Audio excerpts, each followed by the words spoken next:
അടുത്തടുത്തെത്താം. യുവരാജ് ഗോകുൽ സ്നേഹം ജയിക്കണം, സ്നേഹരാഷ്ട്രീയം ജയിക്കണം, നിതാന്തമായ ശത്രുതകളില്ല, നിതാന്തമായ വെറുപ്പില്ല. പുഷ്പനെ വെടിവെച്ച് കൊല്ലാൻ കാരണമായ എം.വി. രാഘവൻ എന്നുള്ള നേതാവ് അദ്ദേഹത്തിൻ്റെ രാഷ്ട്രീയ നിലപാട് മാറ്റിയാൽ ഇങ്ങോട്ടേക്ക് വന്നാൽ സ്നേഹപൂർവ്വം കെട്ടിപ്പിടിക്കാം. അദ്ദേഹം ധീരോദാത്തം, അത് ഒരു ചരിത്ര രാഷ്ട്രീയ ഏടാണ് എന്ന് നമുക്ക് അദ്ദേഹത്തെ വാഴ്ത്തിപ്പാടാം. ടി.പി. ചന്ദ്രശേഖരൻ CPM-നോട് ചേരാതെ വെട്ടിക്കൊലപ്പിടിച്ച് എപ്പോഴും അദ്ദേഹം കുലംകുത്തി തന്നെയാണെന്ന് പറയാം.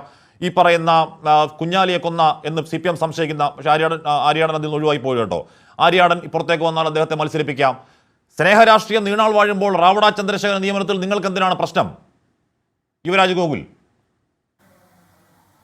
അല്ല, ഞങ്ങൾക്ക് എന്താണ് ഹാഷ്മി പ്രശ്നം? ഞങ്ങൾ അതിനകത്ത് പ്രത്യേകിച്ച് വിമർശനം ഒന്നും തന്നെ ഉയർത്താൻ വേണ്ടിയിട്ട് ഞങ്ങൾ പോയിട്ടില്ലല്ലോ. പക്ഷേ CPM-ൻ്റെതായ ചില ഇരട്ടത്താപ്പുകളെ നമ്മൾ ഉയർത്തി പൊതുസമൂഹത്തിന്റെ മുമ്പിൽ തുറന്നു കാണിക്കുവാൻ വേണ്ടിയിട്ട് ചില അവസരങ്ങൾ തീർച്ചയായിട്ടും വരുന്നതിനെ നമ്മൾ തീർച്ചയായിട്ടും അത്തരത്തിൽ ഉപയോഗിച്ച് വിടുന്നു എന്നുള്ളതിനപ്പുറത്തേക്ക് നോക്കൂ, റവാഡ ചന്ദ്രശേഖർ ഇങ്ങനെ ഹലോ കേൾക്കാമോ? എനിക്ക് ക്ലാരിറ്റി കിട്ടുന്നില്ല. ഹലോ കേൾക്കാം യുവരാജ്, കേൾക്കാം പറയൂ. കേൾക്കാമല്ലോ അല്ല? കേൾക്കാം.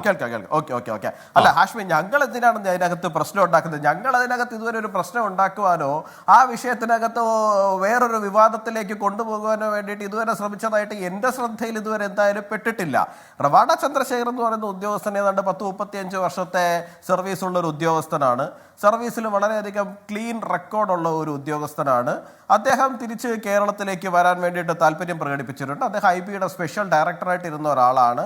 പ്രധാനമന്ത്രിയുടെ ഉൾപ്പെടെയുള്ള സുരക്ഷാ കാര്യങ്ങളിൽ അദ്ദേഹം ഇടപെട്ടിട്ടുണ്ടായിരുന്നു എന്നാണ് ഞാൻ മനസ്സിലാക്കുന്നത്. അപ്പോൾ അത്തരത്തിൽ വളരെ ക്ലീൻ റെക്കോർഡുള്ള, വളരെ റെപ്യൂട്ടഡ് ആയിട്ടുള്ള, ഹിസ്റ്ററിയുള്ള, ട്രാക്ക് റെക്കോർഡുള്ള ഒരു ഉദ്യോഗസ്ഥൻ കേരളത്തിന്റെ പോലീസ് മേധാവി. നിങ്ങൾക്ക് പ്രിയപ്പെട്ട ഉദ്യോഗസ്ഥനാണ്. കാര്യം എന്താണെന്ന് അറിയാമോ? ഇടപെടൽ അദ്ദേഹത്തിന്റെ ഇപ്പോ കെ രാഗേഷ് പറഞ്ഞ DGP നിയമനം മെറിറ്റ് എന്ന് പറയുമ്പോൾ അത് മെറിറ്റുള്ള, ഞാൻ ഇടപെടില്ല, മെറിറ്റുള്ള ഉദ്യോഗസ്ഥനാണ്. കാരണം എന്താണ്? ആഭ്യന്തരമന്ത്രി അമിത്ഷായുടെ ഏറ്റവും കണ്ണും കാതുമാണ്. അങ്ങനെയുള്ള ആൾ സെൻട്രൽ സെക്രട്ടേറിയറ്റ് സുരക്ഷാ വിഭാഗത്തിന്റെ ചുമതലയിലേക്ക് വന്നിരുന്നു. ഏറ്റവും പ്രധാനപ്പെട്ട എന്ന് പറഞ്ഞാൽ സർക്കാർ ഓപ്പറേഷനിൽ ഏറ്റവും പ്രധാനപ്പെട്ട IB ഓപ്പറേഷൻ എന്ന് കരുതുന്നതിൻ്റെയൊക്കെ തലപ്പത്തൊക്കെ ഇരുന്ന ആളാണ്. എന്ന് പറഞ്ഞാൽ പ്രധാനമന്ത്രി നരേന്ദ്രമോദിക്കും ആഭ്യന്തരമന്ത്രി അമിത്ഷായ്ക്കും അത്രത്തോളം വിശ്വാസ്യതയുള്ള, ചേർത്ത് പിടിക്കാൻ കഴിയുന്ന ഉദ്യോഗസ്ഥനാണ് റവട. അതുകൊണ്ട് നിങ്ങൾക്ക് അദ്ദേഹം മെറിറ്റുള്ള ഉദ്യോഗസ്ഥൻ തന്നെയാണ് യുവരാജ്, സംശയമില്ല കരുതി. അല്ല, ഈ അമിത്ഷാ എന്ന് പറയുന്നത്, നരേന്ദ്രമോദി എന്ന് പറയുന്നത് ഇന്ത്യയുടെ ആഭ്യന്തരമന്ത്രി, ഇന്ത്യയുടെ പ്രധാനമന്ത്രിയാണ്. തീർച്ചയായിട്ടും IB-യുടെ സ്പെഷ്യൽ ഡയറക്ടറായിട്ട് ഇരിക്കുന്ന ഒരു ഉദ്യോഗസ്ഥനെ സംബന്ധിച്ചിടത്തോളം അദ്ദേഹത്തിന്റെ കഴിവിലുള്ള വിശ്വാസം കൊണ്ടായിരിക്കുമല്ലോ അവർ അദ്ദേഹത്തിന് വളരെ ക്ലീൻ ചിറ്റും, വളരെ ക്ലീൻ റെക്കോർഡും, വളരെ റെപ്യൂട്ടഡ് ആയിട്ടുള്ള ഓഫീസറാണ് എന്നുള്ള ഫീഡ്ബാക്ക് കൊടുക്കുന്നത്.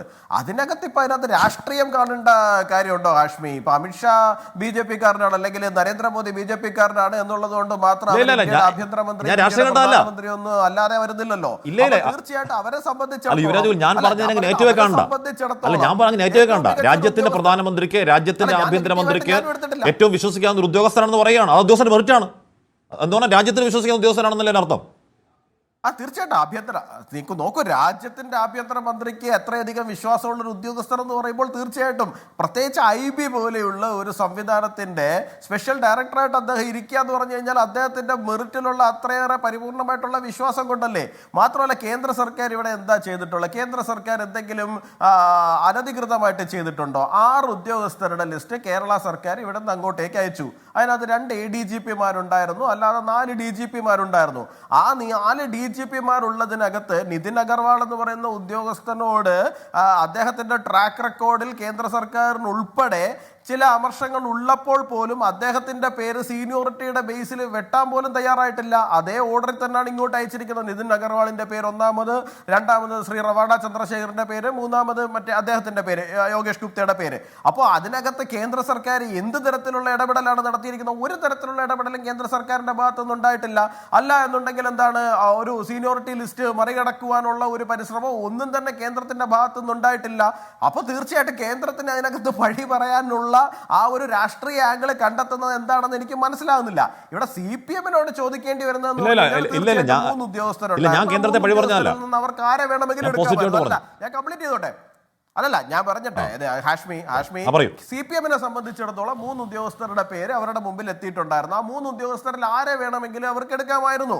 ഒന്നാമത്തെയും രണ്ടാമത്തെയും ആളോട് ഇനി അവർക്ക് പ്രശ്നമാണെന്നുണ്ടെങ്കിൽ അവരുടെ വിഷയം വ്യക്തി കേന്ദ്രീകൃതം ഒന്നും അല്ല എന്നാണ് പറഞ്ഞത്. അവർ ആരെയും സ്നേഹത്തിന്റെ രാഷ്ട്രീയമാണെന്നാണ് പറയുന്നത്. അവർക്ക് സ്നേഹം കൂടുന്ന സമയത്ത് മാഷാള്ള സ്റ്റിക്കർ ഒട്ടിച്ചിട്ട് ഇന്നോവ രാത്രി വീട്ടിലേക്ക് ആളെയും കൂട്ടി വടിവാളും കൊടുത്ത് വിടുന്ന പരിപാടികളൊക്കെ കേരളത്തിലുള്ള നമ്മൾ കണ്ടിട്ടാണ്. അവരുടെ സ്നേഹം ചില സമയങ്ങളിൽ അവർ അങ്ങനെയായിരിക്കും പ്രകടിപ്പിക്കുന്നത്. ഒന്നെങ്കിൽ നക്കിക്കൊല്ലും അല്ലെങ്കിൽ വെട്ടിക്കൊല്ലും എന്ന് പറയുന്ന ഒരു സാഹചര്യമാണല്ലോ. അപ്പോൾ അതെന്തായാലും മരിക്കാൻ തയ്യാറാവുക എന്നുള്ളത് മാത്രമേ ഉള്ളൂ അവർക്ക് സ്നേഹം കൂടിക്കഴിഞ്ഞാൽ.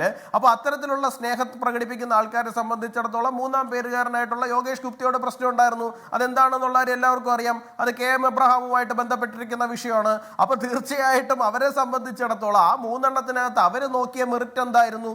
അവർ നോക്കിയ മെറിറ്റ് എന്ന് പറഞ്ഞു കഴിഞ്ഞാൽ ഈ 3 പേരിൽ നമുക്ക് വിശ്വസിക്കാൻ പറ്റുന്ന ആരാണ് എന്നുള്ളത് മാത്രമേ ഉണ്ടായിരുന്നുള്ളൂ. അതിനകത്ത് അവർക്ക് 2-ാം പേരുകാരനാണ് അവർക്ക് വിശ്വാസമായിട്ട് തോന്നിയിരിക്കുന്നത്.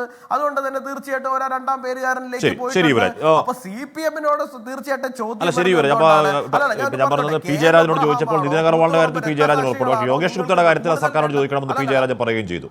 ഹാഷ്മി ഞാൻ ഇത് ഒറ്റ പോയിന്റ് കൂടെ കംപ്ലീറ്റ് ചെയ്തോട്ടെ. അവരെ സംബന്ധിച്ചിടത്തോളം കൂത്തുപറമ്പ് രക്തസാക്ഷികളാണോ KM എബ്രഹാം ആണോ വലുത് എന്ന് ചോദിക്കുന്ന സമയത്ത് KM എബ്രഹാം ആണ് എന്നുള്ള കൺക്ലൂഷനിലേക്ക് അവർ എത്തുന്ന ഒരു സാഹചര്യമുണ്ട്. അതുകൊണ്ടാണ് അവർക്ക് ഇദ്ദേഹത്തിലേക്ക് റവാഡയിലേക്ക് പോകേണ്ടി വന്നിട്ട്. കൂത്തുപറമ്പ് രക്തസാക്ഷികളെ സംബന്ധിച്ചിടത്തോളം അവരതിൽ നിന്നൊക്കെ വിട്ടുന്നേ. അവരെ സംബന്ധിച്ചിടത്തോളം പുതിയ കാലത്തിലെ തട്ടിപ്പും വെട്ടിപ്പും അതിന് കൂട്ടുനിൽക്കുന്ന ഉദ്യോഗസ്ഥരെ